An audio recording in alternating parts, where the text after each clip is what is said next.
नमस्कार दोस्तों, मैं हूं आपका दोस्त SK कुमावत SMS कला से सीकर से। चूँकि दोस्तों हमने पहले 2 क्लासों में पढ़ लिया था। पहली क्लास में पढ़ा था अधिगम के अर्थ और परिभाषाओं के बारे में, और दूसरी क्लास में हमने अधिगम की विशेषताओं के बारे में पढ़ा था। तो दोस्तों आज हम पढ़ेंगे अधिगम के भेद और अधिगम के सोपानों के बारे में। पहले वाली क्लास में हमने पढ़ा था अधिगम का अर्थ पढ़ा था।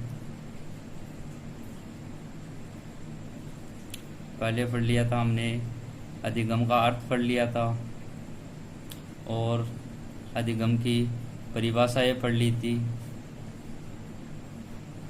इसके बाद में हमने विशेषताएं पढ़ ली थी। आज हम बात करेंगे अधिगम के प्रकारों के बारे में।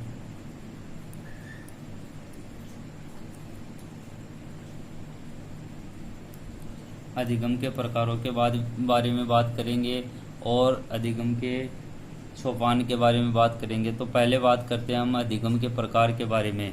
तो अधिगम के कितने प्रकार होते हैं? तो दोस्तों अधिगम के 3 प्रकार होते हैं। अधिगम के 3 प्रकार होते हैं। 3 प्रकार कौन से होते हैं अधिगम के? पहला अधिगम का प्रकार होता है गत्यात्मक अधिगम।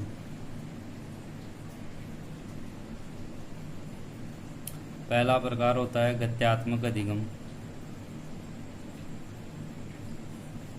गत्यात्मक अधिगम। और दूसरा प्रकार होता है वाचिक अधिगम।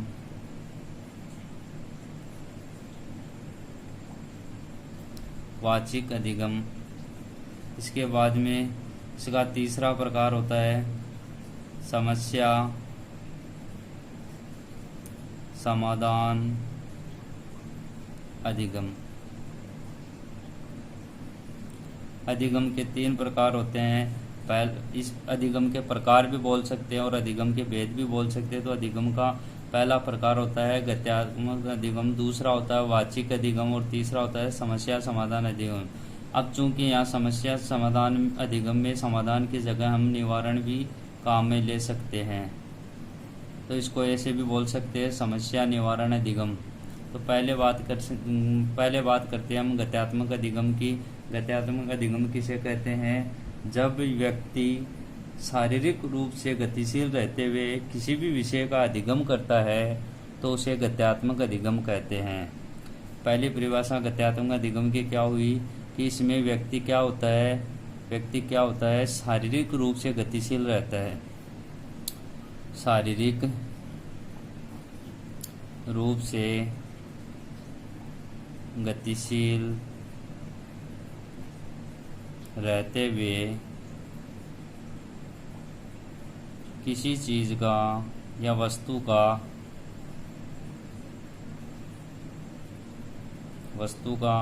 अधिगम करता है तो उसे गत्यात्मक अधिगम कहते हैं। जब व्यक्ति शारीरिक रूप से गतिशील रहते हुए किसी भी वस्तु या विषय का अधिगम करता है तो उसे गत्यात्मक अधिगम कहते हैं। गत्यात्मक अधिगम के उदाहरण देके तो जैसे साइकिल चलाना,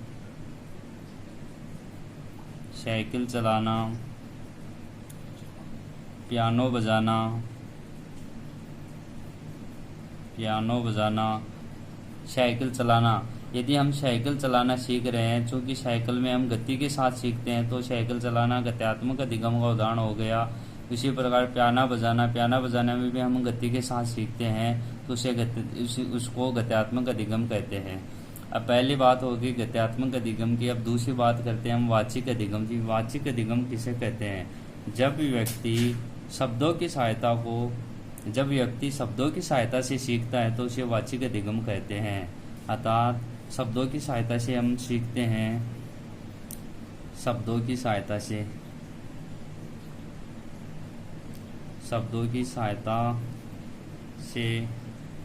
सीखते हैं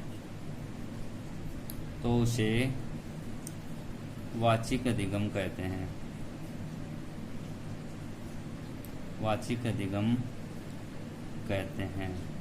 तो वाचिक अधिगम की परिभाषा क्या हो गई? जब व्यक्ति शब्दों की सहायता से सीखता है तो उसे वाचिक अधिगम कहते हैं। उदाहरण के रूप में देखें तो मनुष्य सर्वाधिक वाचिक अधिगम कहता है। मनुष्य सर्वाधिक क्या करता है? वाचिक अधिगम करता है। तो वाचिक अधिगम का उदाहरण हो गया मनुष्य। मनुष्य सर्वाधिक वाचिक अधिगम के द्वारा सीखता है, तो इसका उदाहरण हो गया मनुष्य। अब तीसरी बात करते हैं हम समस्या समाधान अधिगम की। समस्या समाधान अधिगम से तात्पर्य क्या है? किसी भी समस्या को हल करते हुए सीखना ही समस्या समाधान अधिगम कहलाता है। या फिर किसी भी समस्या का हम निवारण करते हैं या फिर निवारण करते हुए सीखते हैं तो उसे समस्या निवारण अधिगम कहते हैं। तो इस समस्या समाधान अधिगम की परिभाषा क्या हो गई? किसी भी समस्या को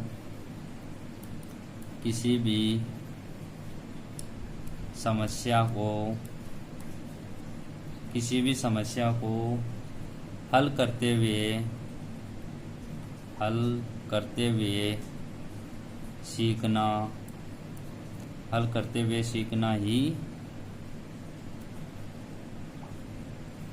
हुए सीखना ही क्या है? समस्या समाधान अधिगम है।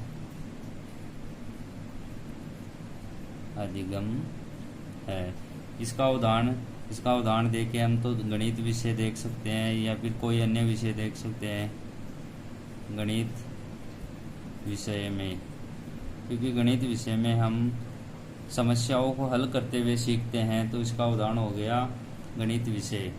तो हमने अधिगम के प्रकार देख लिए। अधिगम के 3 प्रकार होते हैं या फिर अधिगम के 3 भेद होते हैं। पहला होता है गत्यात्मक अधिगम, दूसरा होता है वाचिक अधिगम और तीसरा होता है समस्या समाधान अधिगम। गत्यात्मक अधिगम से क्या तात्पर्य है?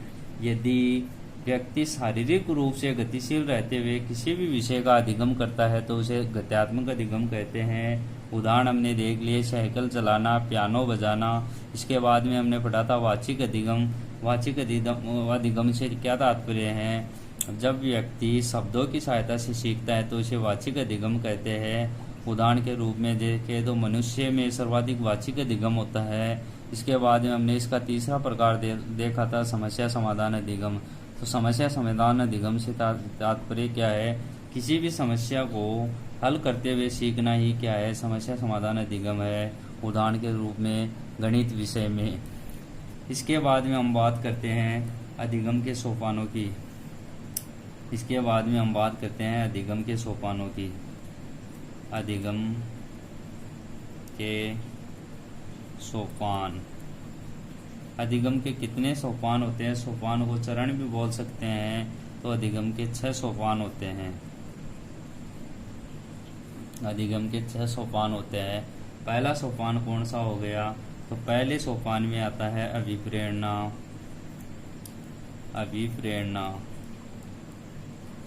अभिप्रेरणा से तात्पर्य क्या है? किसी भी वस्तु को सीखने के लिए जो हमारे मन में या फिर अंतर्मन में जो रुचि या तत्परता पैदा होती है उसे ही अभिप्रेरणा कहते हैं। और फिर दूसरा सोपान इसका है विभिन्न अनुक्रियाएं। उस रुचि को या फिर जो हमारे मन में जो रुचि पैदा हुई है उसको प्राप्त करने के लिए हम जो विभिन्न अनुक्रियाएं करते हैं वो इसका द्वितीय सोपान में आता है विभिन्न अनुक्रियाएं। फिर इसका तीसरा सोपान होता है बाधाएं। बाधाएं से तात्पर्य है यदि हम कोई कार्य करते हैं तो उसमें बाधा या कठिनाई जरूर आती है, इसीलिए अधिगम के जो सोपान होते हैं उसका तीसरा सोपान होता है बाधाएं। फिर इसका चौथा सोपान कौन सा है? इसका चौथा सोपान होता है अनुभवों का संगठन।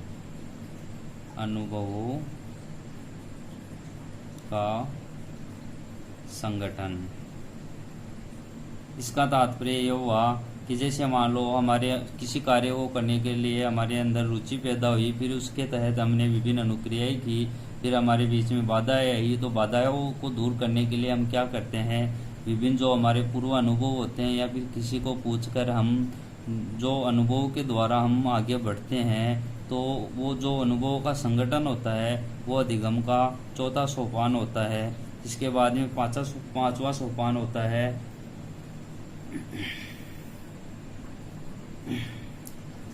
सॉरी दोस्तों, चौथा सोपान होता है पुनर्बलन। चौथा सोपान होता है पुनर्बलन। बाधाओं के बाद में आता है पुनर्बलन। मतलब क्या हुआ कि जो बाधाएं आती हैं, बाधाओं के बाद में हमें पुनर्बलन प्राप्त होता है। मतलब हम किसी चीज़ के बारे में यदि सीख रहे हैं और उसके बाद यदि हम कुछ निकट उसके पहुंच गए, तो जो हमें जो पुनर्बलन, मतलब जो थोड़ी क्षमता मिली, उसको ही हम पुनर्बलन कहते हैं। जैसे मान लो कोई किसान खेत में काम कर रहा, वो थक गया, उसको भूख या फिर प्यास की आवश्यकता पड़ी, तो उसको पानी मिल गया, तो उसकी आवश्यकता की पूर्ति हो गई। मतलब क्या, उसको थोड़ा सा पुनर्बलन मिल गया और फिर वो उस कार्य को आगे सुचारू रूप से कर सकता है। उसके बाद में पांचवा सोपान आता है अनुभवों का संगठन। जो चौथा सोपान होता है वो अनुभवों का संगठन नहीं होता है, पुनर्बलन होता है। पांचवा सोपान होता है अनुभवों का संगठन। पुनर्बलन मिलने के बाद में वो क्या करता है, अपने पूर्व अनुभवों का संगठन करके या फिर पूर्व अनुभवों के बारे में जानकर वो उसको अनुभव को लेकर उस कार्य को आगे की तरफ सुचारू रूप से करता है। तो इसका पांचवा सोपान हो गया अनुभवों का संगठन। इसके बाद में आता है छठवां सोपान। छठवां सोपान होता है लक्ष्य की प्राप्ति। लक्ष्य की प्राप्ति अर्थात क्या हुआ, अनुभवों का संगठन लेकर हम उस कार्य को आगे की ओर करते हैं, तो फिर हमें निश्चय ही लक्ष्य की प्राप्ति हो जाती है। तो अधिगम के सोपान या फिर चरण बोल सकते हैं। तो इसके छह सोपान या फिर चरण होते हैं, जिसमें पहला होता है अभिप्रेरणा, दूसरा होता है विभिन्न अनुक्रियाएं, विभिन्न अनुक्रियाओं के बाद में होता है बाधाएं आती है। बाधाओं को दूर करने के बाद में हमें जो मिलता है वो पुनर्बलन मिलता है। फिर पुनर्बलन के द्वारा हम जो अपने पूर्व अनुभव होते हैं उनको लेकर हम आगे बढ़ते हैं, तो वो होता है पांचवा सोपान होता है अनुभवों का संगठन। और फिर छठवां सोपान होता है इसकी लक्ष्य की प्राप्ति। और लक्ष्य की प्राप्ति होने पर हमें क्या मिल जाता है, अधिगम की प्राप्ति हो जाती है। तो ये अधिगम के 6 सोपान हैं। और अधिगम की प्राप्ति ही क्या है, लक्ष्य की प्राप्ति। तो हमने आज अधिगम के प्रकार पढ़ लिए और अधिगम के सोपान पढ़ लिए। अब हम अगली क्लास में अधिगम को प्रभावित करने वाले कारक पढ़ेंगे, इसके सिद्धांत पढ़ेंगे। तो दोस्तों, आपको हमारी क्लास कैसी लगी? यदि आपको हमारी क्लास अच्छी लगती है तो प्लीज़ लाइक करना, शेयर करना एवं कमेंट करना और ज़्यादा से ज़्यादा हमारे चैनल को सब्सक्राइब करना। धन्यवाद।